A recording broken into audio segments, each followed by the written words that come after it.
This video is a very basic understanding of this symbol here. So this symbol is called a square root. And before we can talk about square roots, we have to talk about squares. So when you take a number times itself, then you can write that number that got multiplied, in this case 7, you can write that with a power. And if the power is 2, it's called a square. So 7 times 7 can also be written as 7 squared. So if we have 3 squared, that would be 3 times 3, which is 9. If we had 5 squared, that would be 5 times 5, which is 25. So now, when we have this square root, it goes the opposite direction. So instead of saying, okay, I'm going to multiply a number by itself to get the answer, now this square root really asks the question, what number times itself gives this number that's underneath the square root symbol? And so, what number times itself gives us 25? And the answer is 5. So let's see if we can figure out some more. What number times itself gives us 36? Well, as we can see, the answer there is 6. And these are nice numbers. Most numbers do not work that way. So like if I said, what number times itself gives me 10, that's not going to be a pretty number. And so we're going to get some big long decimal, because there is no nice number that gets times itself that gives you 10. You've got this big long decimal.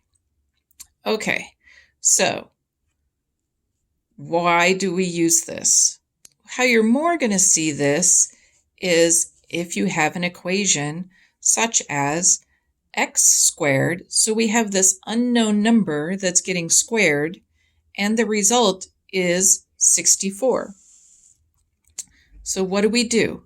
We take the square root of it, because squares and square roots are opposites. And that means that they undo each other. So here on this side of the equation, when you have the square and the square root, they cancel each other out. And so then we just get left with, x over there.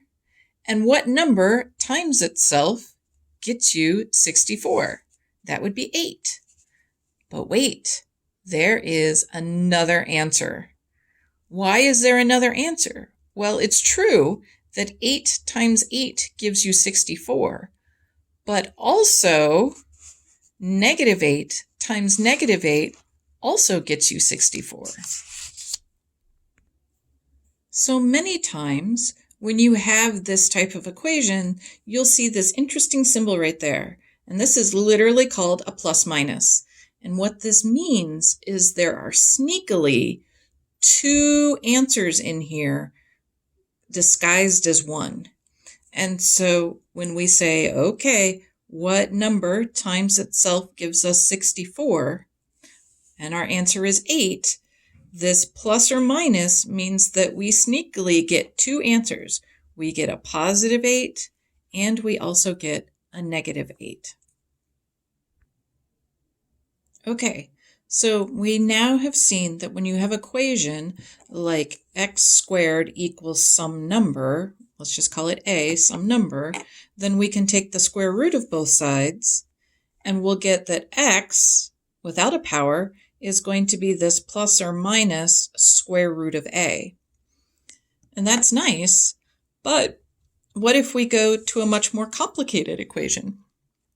So now we are talking about equations that look like 0 equals ax squared plus bx plus c.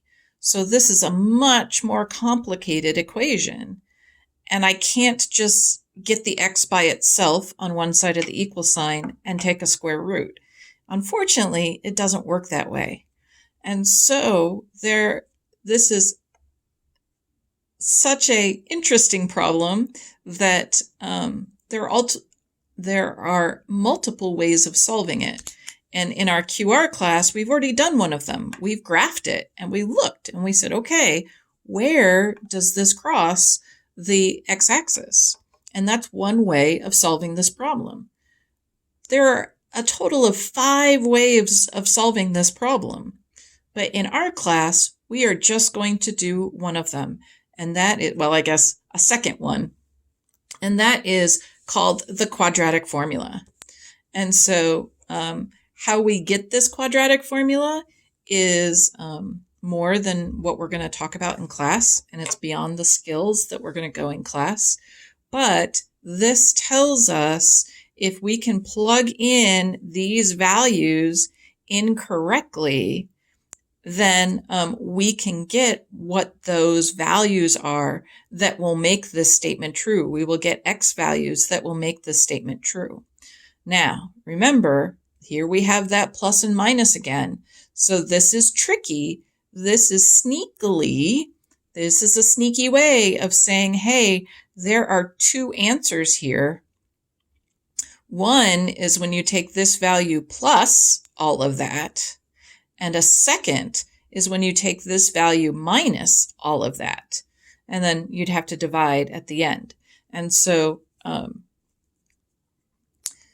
how we get this, how we got this formula is more than what we're going to talk about in our class, but it does work.